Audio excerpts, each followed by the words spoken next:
If you remember when we looked at drag, we wrote drag down as 1/2 times density of the fluid you're going through times this factor um, that incorporates everything else about the aircraft. And I think we had area in there as well.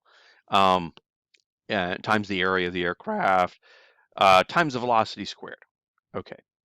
So for any given aircraft, so in this case, the CL will incorporate the area as well. Since I left this out when I was putting this together, my mistake. Sorry. Um, so you can parameterize or write down this equation for the lift as well as for the drag. Why can you do that? Well, remember when we go back here, right? We end up with this thing. We've got 1/2 rho times some stuff times velocity squared. And in there, the force of the lift, well, you put, that is delta P times A. So you got the A, you divide out all kinds of things like that. So you can get there where you've got 1/2 rho times a lift coefficient times velocity squared. Okay, so here's what we're going to do. We got a small drone, a little drone, 2.6 kilos, and it needs to reach 20.5 meters per second on Earth to take off. What velocity does it need on Mars to take off?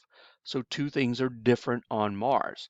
One, its weight is very different on Mars. The weight is down about a third of where it is on Earth. And then the density of air. The density of air on Mars is way lower.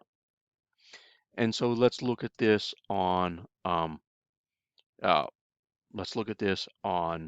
Mars. All right. So we've got what we don't know, and the reason we need all this information about on Earth is because we don't know the coefficient and things like that.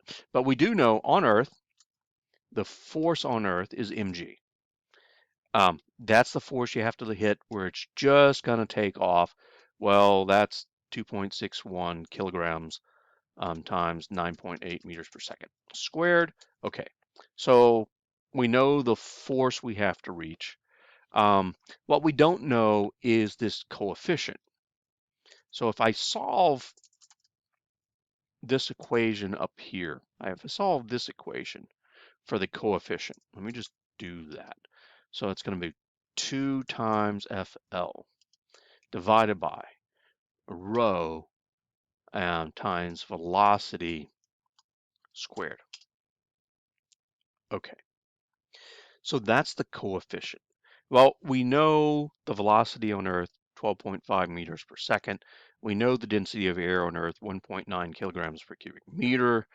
Um, and we know the force that you need for lift on Earth, the mass times the acceleration of gravity. And that gives us CL. And CL is all about the characteristics of the aircraft. So CL doesn't change when you go from Earth to Mars. CL remains the same. And so all we have to do is take that CL that we calculate there and then stick everything into this equation, right? What's our lift, right? We're after the velocity on Mars. So I'm going to solve for that, right? This is on Earth. Let me just put this, let me put on Earth, E-Arth. I can't spell. On Earth. Okay. Now we're going to go to Mars. On Mars. So we're on Mars, and we have to solve this same equation for velocity now because that's what we're after. So velocity squared, make your life, yeah, velocity of the 32. Huh, that'd be an interesting physical process. Velocity squared is what? 2 times the force of lift divided by rho times this lift coefficient. Okay, so 2 times FL over rho CL. All good.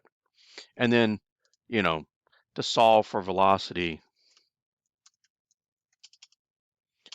is just the square root of that.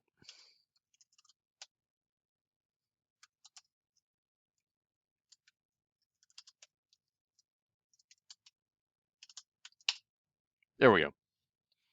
Velocity is just the square root of all of that.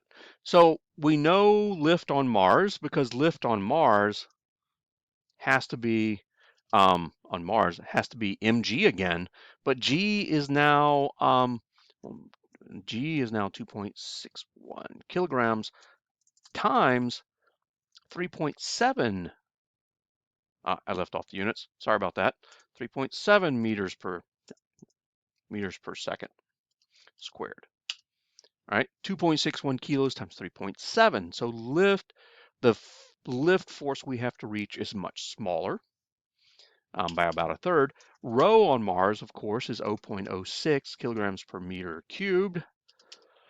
And then our lift coefficient we get from our experiment that we run on Earth.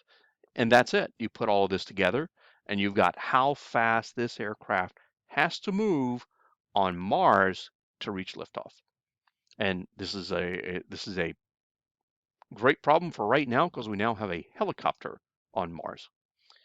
All right, that's it. Thank you very much, and good luck with the problems.